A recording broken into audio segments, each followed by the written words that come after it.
এবার দক্ষিণ চব্বিশ পরগনা জেলার পাথর প্রতিমা ব্লকের গোবর্ধনপুর এলাকায় প্রায় শতাধিক মহিলা পাথর প্রতিমার বিধায়ক সমীর কুমার জানার পথ আটকে জলের দাবি জানায়।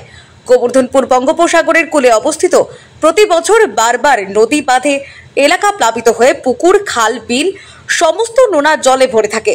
যে নলকূপগুলো রয়েছে তার উপরে ভরসা করে বাঁচতে হয় এলাকাবাসীদের। বৃষ্টির দেখা নেই, তার মধ্যে জলের পাইপলাইন পাতার পর আশার আলো দেখেছিল এলাকার লোকজন, কিন্তু সেই আশা এখন নিরাশায় পরিণত হয়েছে। আমরা জল পাই না বলে বিক্ষোভ করেছি। আমরা আজকে 1.5 বছর জল পাই না, পাইপ বসিয়ে দিয়ে গেছে, এক ফোঁটাও জল আসে না। আমাদের বাড়িতে নোনা জল আমরা ব্যবহার করতে পারছি না, খাবার জলও পাচ্ছি না। বাচ্চা কাচ্চা নিয়ে আমরা প্রচুর অসুবিধায় আছি, এক ফোঁটাও আমরা জল পাচ্ছি না। বিধায়ক সাহেব বলছে যে টিউবওয়েল বসাবে, একটা টিউবওয়েলে কি আমাদের হবে? আমাদের একটা টিউবওয়েলে কিছু হবে না।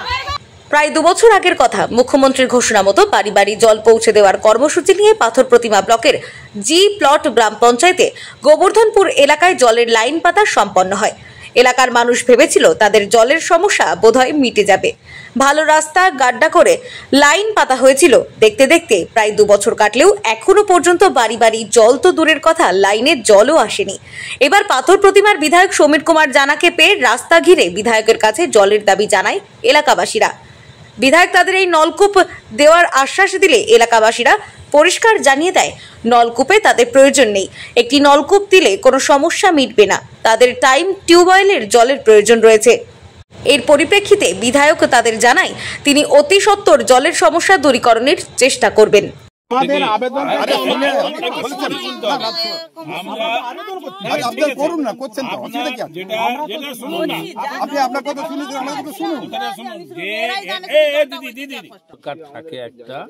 আমরা পঞ্চায়েত সমিতি থেকে ইমিডিয়েট টেল বসিয়ে দেবো। 1, 2 হচ্ছে এই যে পাইপের জল সরবরাহ শুধু আপনার এখানে না, আমাদের যে 15টা গ্রাম পঞ্চায়েতে এই প্রবলেম আছে।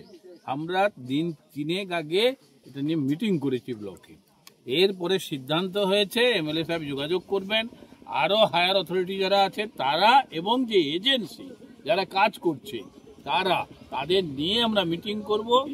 কেন এই যে অসুবিধা আপনি যেটা বলছেন, এটা শুধু আপনার না, আমার বিভিন্ন অঞ্চলের সমস্যা, সেটাকে যাতে সমাধান করা যায়।